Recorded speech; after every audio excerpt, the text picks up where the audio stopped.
What I think that Putin is trying to gain is that the Arctic is now a new domain, Mm, and that by trying to analogize what the United States is doing, he's basically telling on himself for what I think he wants to do with Svalbard, and then to okay. work his way west.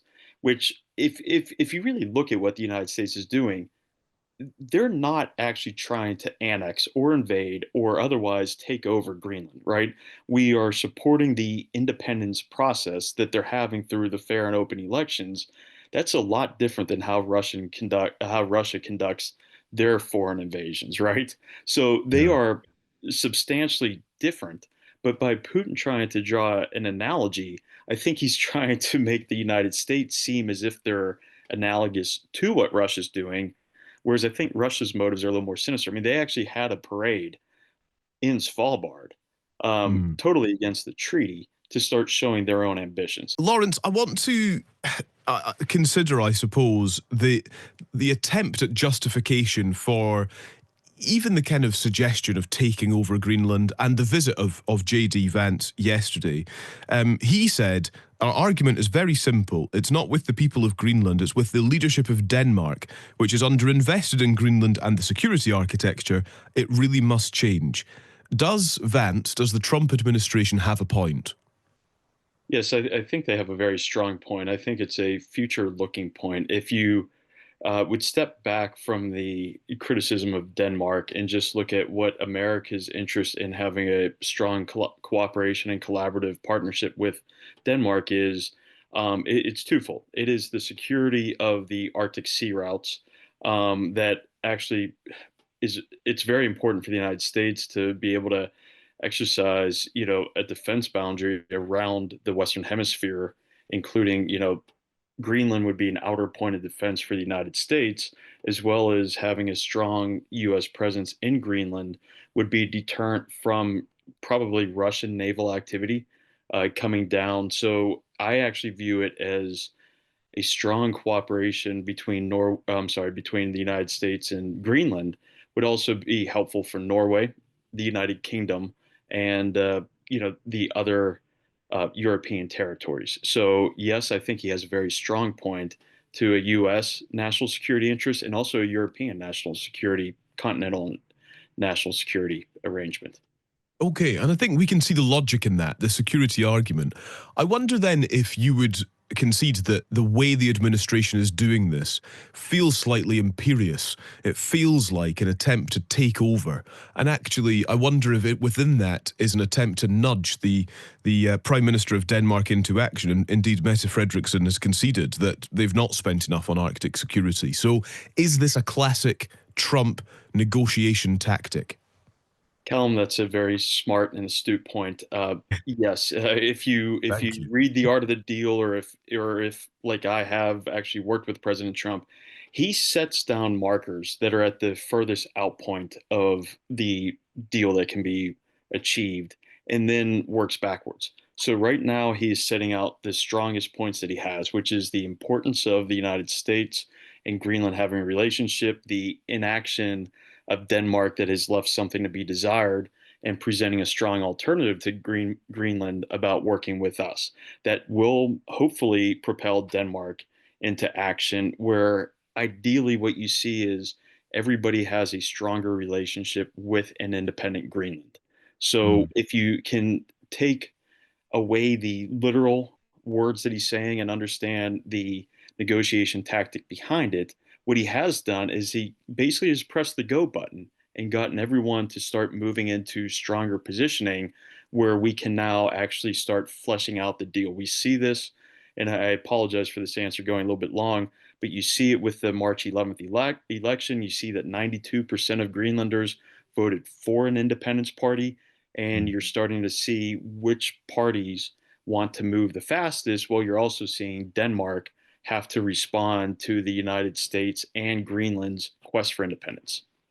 That's fascinating. And I would add to that, I suppose, my consideration that President Putin of Russia, has basically endorsed the idea of the US and its, in inverted commas, territorial ambitions in this context, and clearly, this is very much a tactic of Putin, where he does actually annex land, and he says that deals for land and annexations are not a thing of the past. Actually, they're a modern reality, and so surely there is no more certain nail in the coffin of any potential takeover of Greenland by the US than the support of the Russian president.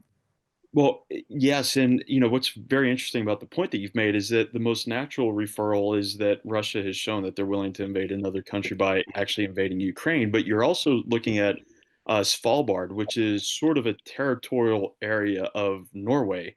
Russia has been accusing Svalbard of militarizing, which would be a pretext for a Russian invasion of an actual Arctic archipelago. So you're looking at if Greenland can play a strong role in Arctic ambitions.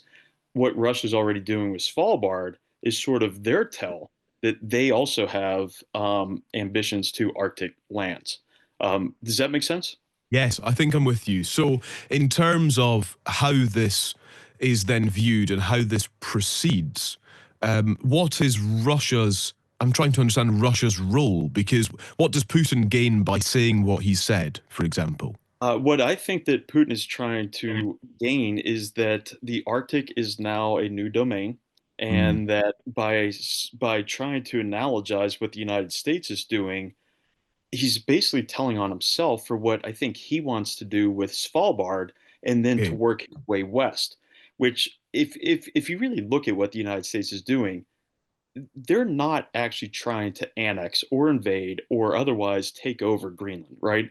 We are supporting the independence process that they're having through the fair and open elections. That's a lot different than how Russia conducts their foreign invasions, right? So they Yeah. are substantially different. But by Putin trying to draw an analogy, I think he's trying to make the United States seem as if they're analogous to what Russia's doing. Whereas I think Russia's motives are a little more sinister. I mean, they actually had a parade in Svalbard, Mm. totally against the treaty, to start showing their own ambitions. And I know that takes us off the subject, but if you look at the Arctic as a whole, as a theater of operations, then you can see why the United States has a particularly strong interest in having a closer relationship with their Western Hemisphere neighbor. Right, I'm with you. That is fascinating. Again, I think the other thing I wanted to put to you, Lawrence, was sort of here's the first time I've said this, inspired by Putin, but is the history of the U.S. and Greenland over the decades, because he was kind of pointing out in his slightly rambling speech and comments earlier in the week that the U.S. had plans to buy Greenland in the 1960s, but Congress wouldn't support the deal. It was actually the 1860s as well. William Seward, who was our Secretary of State that bought Alaska, also wanted to buy Greenland. So we've had an interest in either owning or working with that island, not just in the 1960s, but even dating back to the 1860s because of that Monroe Doctrine that the United States has had. If you're a Western Hemisphere landmass, we should have a sphere of influence over your operations. And So that's it's been it's the not law new, since. it's not unprecedented, I suppose, is the thing. Not at all. The Monroe Doctrine came into effect in the 1820s with Latin American nations breaking free from Spanish independence. Alaska was an exercise of that. Now Greenland has been basically 150 some years of off and on interest because they are an important part of the Western Hemisphere. Okay, so we come back to JD Vance's visit, which was scaled down. He complained about the cold weather. He was getting a even frostier reception, I think, from the people of Greenland. So it was scaled back, and therefore I wonder if it's had the impact that the administration might have hoped for. You know, visiting the U.S. military base, fine, sure, that's something that presidents and vice presidents do. I guess he's landed his message, has he? We're talking about it, I suppose. Uh, I think yes. I think that ultimately you only know the success of a Trump negotiation tactic, whether the deal was actually achieved or not. And certainly the negotiation methods are unorthodox, but they're consistent with how he approaches things. I think what we're trying to look for is what is going to be the impact to Greenland after this is all done. If it's Mm. independent, then Greenland is further along for their own interests than they were before. If the United States and Greenland have a stronger economic and military relationship after independence than they did before, then Greenland's in a better place. If that also impels Norway to make investments, Denmark to make investments, more NATO countries trying to step up to help protect the Arctic sea lanes, then that's also a net win. And it might be a lot of broken eggs to get there, but in the end, you might actually have something much stronger. So I don't want to misjudge the tone of tactics for what might be the ultimate results.